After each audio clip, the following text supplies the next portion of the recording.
ऐ माँ तबीब बोलता है कि हो गया है मर्ज लाइलाज मेरा। ऐ माँ तबीब बोलता है कि हो गया है मर्ज लाइलाज मेरा। ऐ माँ माफ़ करना कि कभी भी तुझे छोड़ के जा सकती। ऐ माँ तबीब बोलता है कि हो गया है मर्ज लाइलाज मेरा। ऐ माँ माफ़ करना कि कभी भी तुझे छोड़ के जा सकती। ऐ माँ रोना मत कि मैं अल्लाह की अमानत थी। ऐ माँ रोना मत कि मैं अल्लाह की अमानत थी। आया वक्त अमानत लौटाने का। ऐ माँ वादा रहा कि बहुत जल्द मिलूंगी तुझसे और जाने जाऊंगी तेरे ही नाम से। ऐ माँ वादा कर कि मुझे गुस्ल देगी उसी तरह। ऐ माँ वादा कर कि मुझे गुस्ल देगी उसी तरह जिस दिन मैं पहली बार तेरी आगोश में आई थी उस तरह। जिस दिन मैं पहली बार तेरी आगोश में आई थी उस तरह। ऐ अल्लाह एक इल्तिजा है तुझसे। ऐ अल्लाह एक इल्तिजा है तुझसे। मैं मौत की आगोश से पहले माँ की आगोश में सोना चाहती हूँ। ऐ अल्लाह एक इल्तिजा है तुझसे कि मैं मौत की आगोश से पहले माँ की आगोश में सोना चाहती हूँ। ऐ अल्लाह एक बार फिर से बच्चा होना चाहती हूँ। ऐ अल्लाह एक बार फिर से बच्चा होना चाहती हूँ।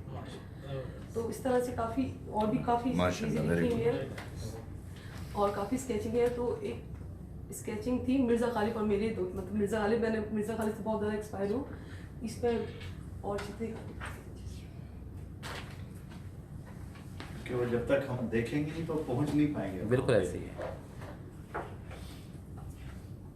तो जो किताब आ रही है उसमें भी एक सफ़े पे स्केच है और जी क्या मेरे ख्याल में बिल्कुल जिद्दत है, पहले कभी किसी ने ऐसा पहले मैंने नहीं देखा। बिल्कुल ऐसे ही। पहले एक डाइजेस्ट में होता था, वो स्केच बनाते थे, उस पर कहानियां लिखी जाती थी। नहीं, एक शायरा है परवीन अख्तर शेर, तो उनकी पहले 2 किताबें आ जाएंगी। लेकिन स्केचिंग होने की एक ऐसी रफ़ी मैं मजाक शेर सुना रही जो मैंने लिखा था। जो तो गालिब और मेरे मतलब हालात थोड़े से बीच में खराब हो जाते हैं बनने के, तो लोग मुझे बोले शुमाइला व्हाट इज़ दिस। तो मैंने कहा मिर्ज़ा गालिब और मेरे अमूमन 2 ही शौक हैं, मदहोश रहना या शायरी करना। उमर सारी बादशाह के दर पे वजीफ़ा दर गुजरे। उमर सारी बादशाह के दर पे वजीफ़ा दर गुजरे, लेकिन शौकीन तो ऐसे थे जैसे खुद लिए फिरते हो बादशाही। शौकीन तो थे लोग इसलिए। तो 2-3 से रिलेटेड ये वाली भी है कि आज के दौर के मुसलमानों के लिए जो इंतशार पसंदी फैल रही है, मस्जिदों में बैठ के फ़िरका कास्ट हो रहा है, तो उस पर एक लिखा था, ये कौन सा इस्लाम तो फैला रहा है, ये कौन सा इस्लाम तो फैला रहा है, एक दूसरे को काट कर क्या बता रहा है। ये कौन सा इस्लाम तो फैला रहा है, एक दूसरे को काट कर क्या बता रहा है। इस्लाम ने सबक दिया था अमन और मान का, ये आज का मुसलमान किस तरह जा रहा है। तो काफ़ी इससे मतलब काफ़ी रिलेटेड भी शायर हैं और काफ़ी चीज़ें भी हैं। जैसे एक हल्की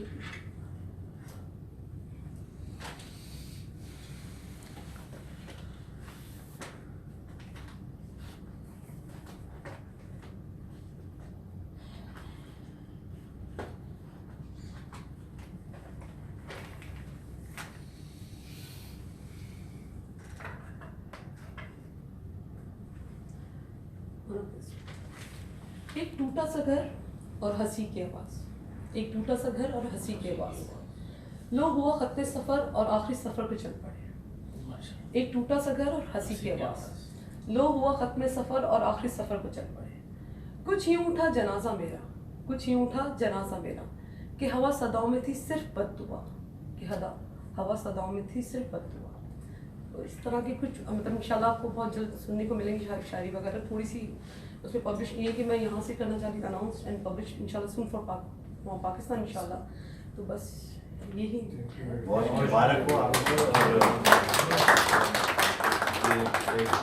पूरा फिर कुछ और अशार सुनाइए आपके पसंद के। सहे पर मेरे किस काम की, ये जिंदगी कुछ भी सहे पर मेरे किस काम की, जिसके लिए जीते थे बस कमी है उस नाम की। ये जिंदगी कुछ भी सहे पर मेरे किस काम की, जिसके लिए जीते थे बस कमी है उस नाम की। जिसका नहीं आगाज कोई कैसी जवानी है ये, जिसका नहीं आगाज कोई कैसी जवानी है ये, जिसका नहीं उन्वान कोई कैसी कहानी है ये। प्यासा रहा मैं मेरी गली में सावन बरसता रहा, प्यासा रहा मैं मेरी गली में सावन बरसता रहा, मेले में जैसे कोई तन्हा भटकता रहा। पूछो ना कैसे मैंने सुबह से शाम की, पूछो ना कैसे मैंने सुबह से शाम की। दिल बहलाने को लिखते हैं किससे अफसानों में लो, दिल बहलाने को लिखते हैं किससे अफसानों में लो, रखते हैं हीरे मोती सजाकर दुकानों में लो। कीमत है क्या इस टूटे हुए जाम की, ये जिंदगी कुछ भी सहे पर मेरे किस काम आए।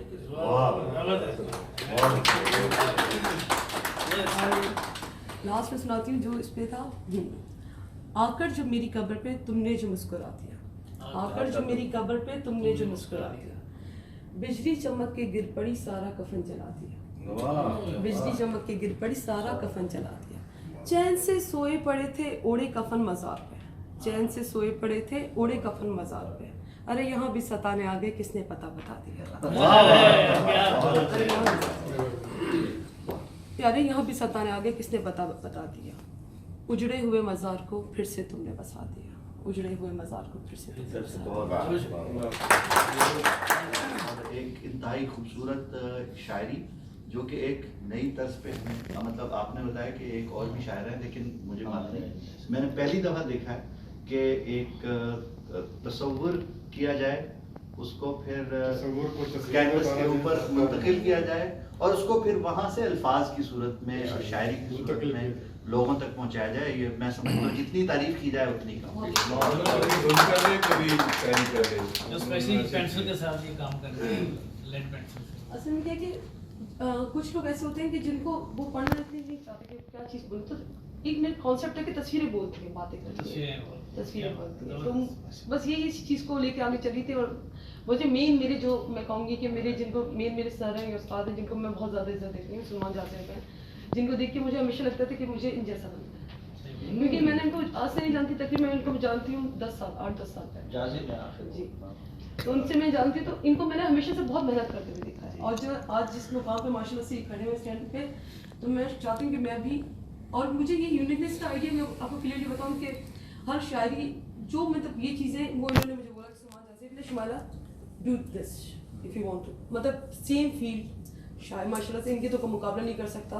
लेकिन एक चीज़ बताते हैं कि तुम्हारे अंदर ये ज़्यादा, जो आपके अंदर बहुत सारी चीज़ें होती हैं लेकिन आपको पता नहीं होता कि आपके अंदर क्या मेन चीज़ है। तो इन्होंने इस चीज़ को मुझे हाईलाइट किया, शुमाला ये तुम्हारी चीज़ है जिसको तुम लेके चल सकते हो। तो ये हैं जिन्होंने मुझे हाईलाइट किया, तमाम चीज़ें बताई, और माशाल्लाह से जो भी मैं हूँ आज इनकी वजह से ही हूँ, और जितनी इज्जत मिल रही है वो इन्हीं की वजह से मिल रही है। तो अपने उस्ताद को कभी भूलना नहीं चाहिए।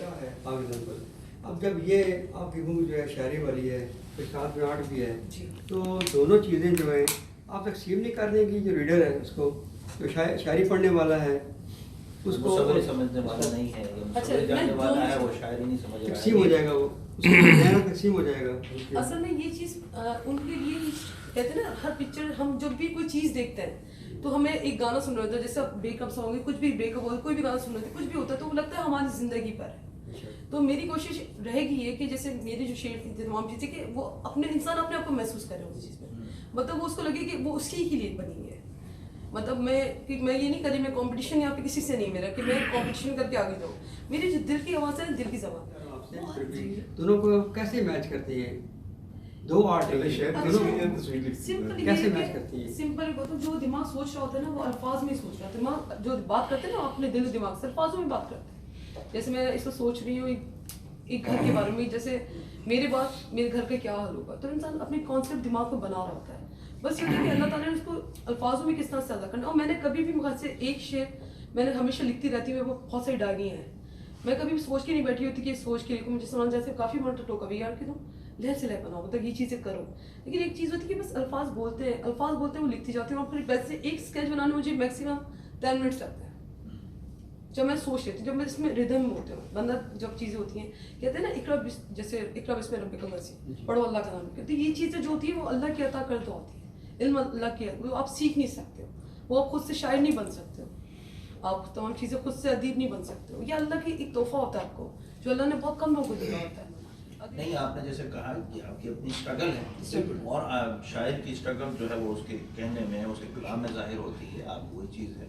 और आपके सवाल था कि यानी आप तकसीम नहीं कर देंगे अपने पढ़ने वाले को, अपने चाहने वाले को, तो शायरी समझने वाले को मुसव्विरी सिखाएंगी, उसका ज़ौक़ पैदा करेंगी, मुसव्विरी चाहने वाले को शायरी, और दोनों कॉम्प्लीमेंट करेंगे। मेरा अपना प्रॉब्लम तो सेम है।